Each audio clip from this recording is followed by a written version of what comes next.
Pa. Ano nangyari sa'yo, pa? Ba't hinayaan mangyari ito sa papa ko? Marami pang masasamang loob sa labas, sir. Hindi namin kayang bantay ang ama mo 24 oras.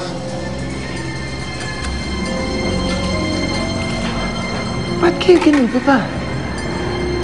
Hindi pa yata sapat kay Ramon na ipakulong ako. Kaya pinabugbog niya ako rito sa loob. Pero pati ginagawa to sa'yo. Totoo ba yung ibinibintangan niya sa'yo? Wala akong kasalanan, anak. Hindi ko nga alam kung ano atraso ko sa Ramon na yan eh. Ninakaw na niya ang kumpanya natin. Pati buhay ko gusto pa niyang nakawin.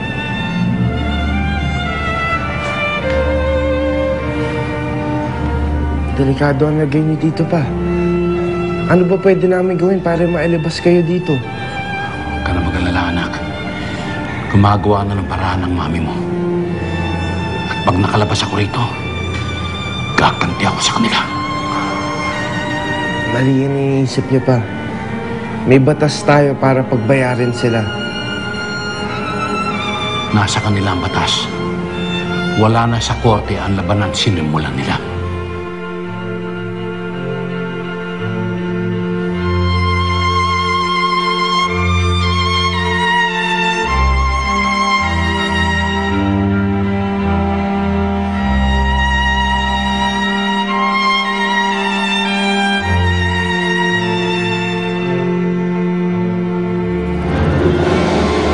Hoy!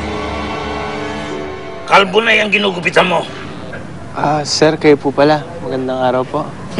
Mukhang hindi lang araw maganda sa'yo. Sir, di ko po kayo naiintindihan. Nagmamaang-maang ka pa. Kinuha kita para magtrabaho dito sa bahay ko. Hindi yung asawa ko ang trabahuin mo. Sir, baka mali lang po kayo na iniisip. Huwag ka na magdahilan. Salamat ka na lang. Kaibigan ka ni Eden. Sige, umalis ka na dito. Ayaw na kita makita.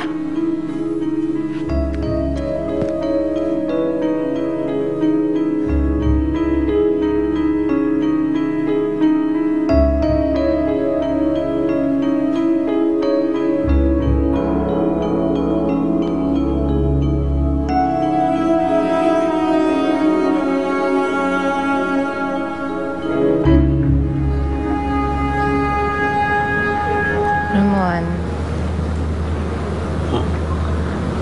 Kilala mo na ang kamay ko. Alis na ba tayo?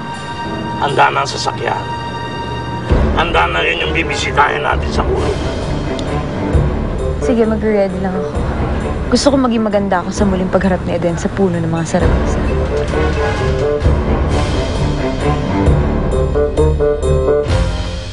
Ano sabi mo? Wala na yung container van na pinaglalagyan ng mga collections namin ni Sigismundo? O paano nangyari yun? Pupull out na po sana kami kahapong umaga, ma'am.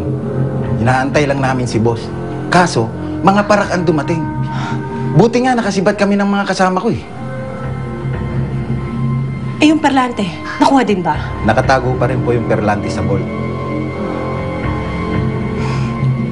Hindi magugustuhan ni Sigismundo to. Sige na, makakaalis ka na. Magtago-tago muna kayo sa mga pulis, ha? Mainit kayo sa pulis ngayon.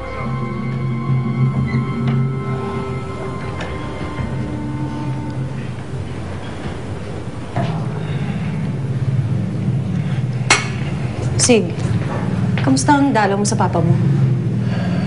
May nangyari kay Papa sa loob. Pinagulpi siya doon. Kailangan niyo na siya ilabas as soon as possible.